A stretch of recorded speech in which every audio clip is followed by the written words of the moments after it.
Hi everyone, it's Shar and welcome back to my channel. Okay, I have been recording a ton, so my apologies if this video is kind of rambly. I am truly out of things to say, especially because I recorded a video earlier, though I just posted today, that was all my thoughts on all of the books that I read recently, so I really don't have any reading updates for you, aside from the fact that I am almost done with A Dowry of Blood, and it is such a fun read.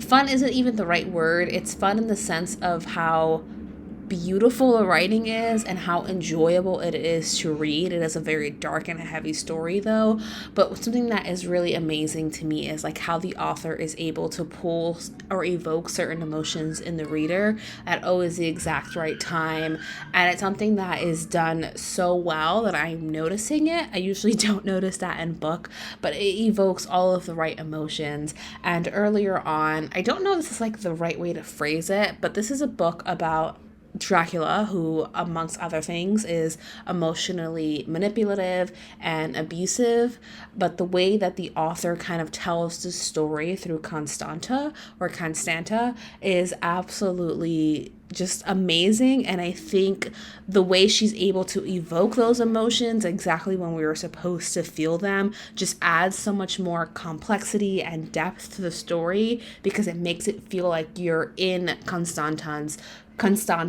point of view, and it is just chef's kiss spectacular. I knew I would love it, and I love when I have a 5-star prediction and it's actually 5 stars. I really don't tend to purchase books unless I think they are going to be 4 or 5 stars. The exception to that is if the book is on sale and it's exceptionally cheap. Like I go through a thrift store here in New York City and the books are never more than $3, and these are like pretty new releases. Like I got The Silent Patient and a bunch of other books for like $2, $1, even less than that. So it's the exceptions to the rule, something that I know that I want to read. And the only reason I purchase physical copies, because obviously I talk about books in my Create a Sim videos, this intersection of two worlds that I really love, because what else am I going to talk about when I'm doing these kind of voiceover for speed builds? So I don't have a reason to own the physical copy in terms of social media, backgrounds, things like that, although I am thinking about migrating my hybrid Bookstagram and spirituality account into 2 separate accounts, just for this sense of book community. I don't really have an interest in being a booktuber or a bookstagrammer. I don't have an interest in influencing your reading. I have an interest in sharing the books that I'm reading and that I love them, and that if you think we have similar reading tastes, you should read the books with me, which is why I really love Riley Marie, because our reading tastes are so similar. So many of the books that she reads and adores, I have read and adore. And I've realized there's a lot of things that we feel the same about when it comes to reading, storylines, what we like in plots. Of course, there's going to be differences because we're different people, but that's what I love, and that's why I like sharing with you all and sharing on different platforms, like what I'm reading and how I feel about it, because it's really fun to find someone that you share a lot of similarities with when it comes to your reading. But also in real life, I don't know a lot of readers, and I don't have a lot of people that I can gush to about stories. So excuse my very loud family in the background as always. I don't know how to shut the hell up, but what I'm really loving about that is creating that sense of community. So here on my Sims channel, I get that with you all via my love of The Sims, Create a Sims, speed build, CC shopping, let's plays. You just get to join in and watch me play video games, and that's what I really love.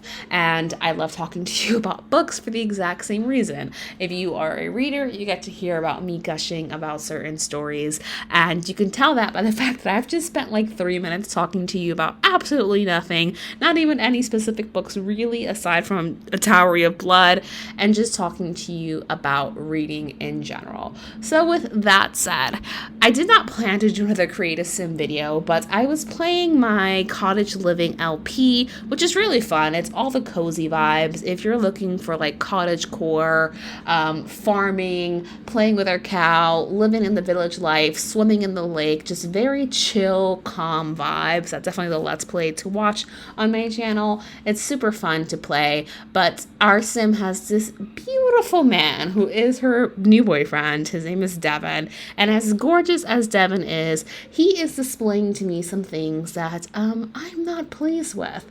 He never really talks to Carly. He doesn't actually text her unless he's looking for a booty call. She's the one that has to invite him out, otherwise she never really hears from him. And it just seems like she's a lot more invested in the relationship than he is, as you all know, because I don't have a filter and I also use this platform at times, like me just voicing what's on my mind. I am demi-romantic. I do not feel romantic attraction without a deep emotional connection, but I do have the desire for love eventually. A relationship, I don't know. I'm still decoding whether or not it is socialization that leads me to believe that I should want a relationship, and therefore I'm trying to convince myself that I want a relationship, or if it truly is a desire to be in love and to find love, but knowing that as a demi-romantic person, I don't feel that very easily, right? I don't get crushes.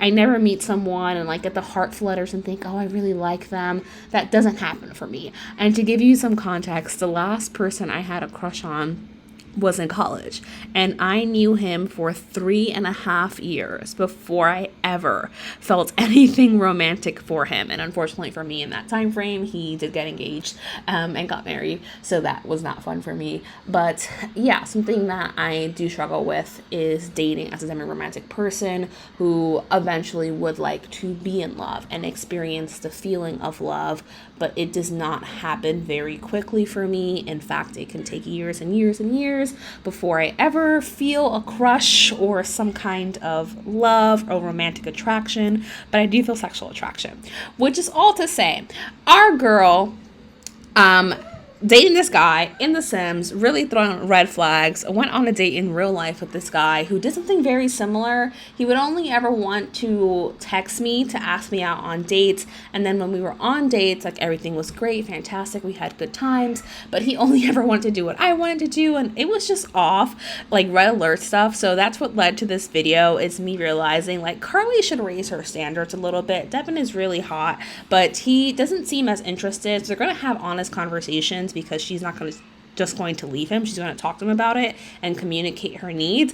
But in the meantime, let's throw some hot ass Sims in the background in case that relationship goes south, so I don't have to build them later on. So these are our final Sims, which you would have seen in the thumbnail, singing along to like what I think it's a Whisper song or something.